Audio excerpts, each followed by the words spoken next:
അങ്ങനെ മാമൻ്റെ വീടിൻ്റെ പാൽക്കാച്ചിലൊക്കെ എത്തി. അപ്പോൾ ഷോപ്പിങ്ങും പരിപാടികളൊക്കെയാണ്. അപ്പോൾ എൻ്റെ പട്ടുപാവടയും കാര്യങ്ങളൊക്കെ സ്റ്റിച്ച് ചെയ്യാൻ കൊടുത്തിട്ടുണ്ടായിരുന്നു. ചാവക്കാട് മെഹന്തിയിലായിരുന്നു കൊടുത്തിട്ടുണ്ടായിരുന്നത്. അപ്പോൾ അത് സ്റ്റിച്ച് ചെയ്ത് കഴിഞ്ഞിട്ട് വാങ്ങാൻ വേണ്ടി വന്നതാണ്. അത് കഴിഞ്ഞ് അവിടെ തന്നെ ഫാൻസിയുടെ ഒരു ഭാഗം ഉണ്ടായിരുന്നു. അവിടെ കയറിയിട്ട് കമ്മലും മാലയൊക്കെ വാങ്ങി. എനിക്കെല്ലാം ഉണ്ണികൾക്കായിരുന്നു. എനിക്ക് എൻ്റെ കയ്യിലുള്ള തന്നെയാണ് ഇട്ടിട്ടുണ്ടായിരുന്നത്. ഉണ്ണികൾക്ക് ഉടുപ്പായിരുന്നു. സോ അതിന് വേണ്ടിയിട്ട് ചെറിയ കൊട്ടക്കമ്മലും മാലയും കാര്യങ്ങളൊക്കെ നോക്കാൻ വേണ്ടി വന്നായിരുന്നു. കൊട്ടക്കമ്മലൊക്കെ എടുത്തിട്ടുണ്ടായിരുന്നു അവിടുന്ന്. ഞാൻ ആദ്യം എനിക്ക് വേണ്ടി സൈസ് വെച്ച് നോക്കി, എന്നിട്ട് ആണ് എടുത്തിട്ടുണ്ടായിരുന്നത്. പിന്നെ മറക്കാതെ എടുത്തൊരു സാധനമായിരുന്നു മൈലാഞ്ചി.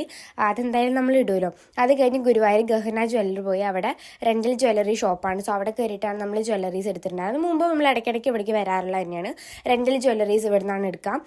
അപ്പോൾ നല്ല അടിപൊളി കളക്ഷൻ ഉണ്ട്. ബ്രൈഡൽ മാത്രമല്ല കേട്ടോ, അല്ലാതെ നമ്മൾ നോർമൽ ഫംഗ്ഷനൊക്കെ യൂസ് ചെയ്യുന്ന സംഭവം ഉണ്ടല്ലോ, അതൊക്കെ നല്ല അടിപൊളി കളക്ഷനാണ് ഇവിടെ. സിമ്പിളായിട്ടാണെങ്കിലും ഓവറായിട്ടാണെങ്കിലും എല്ലാം അതും അടിപൊളി കളക്ഷൻ ആയിരുന്നു. സോ അവിടുന്ന് കുറച്ച് കളക്ഷൻ ഞാൻ വെറുതെ കാണിച്ചു തന്നാണ്.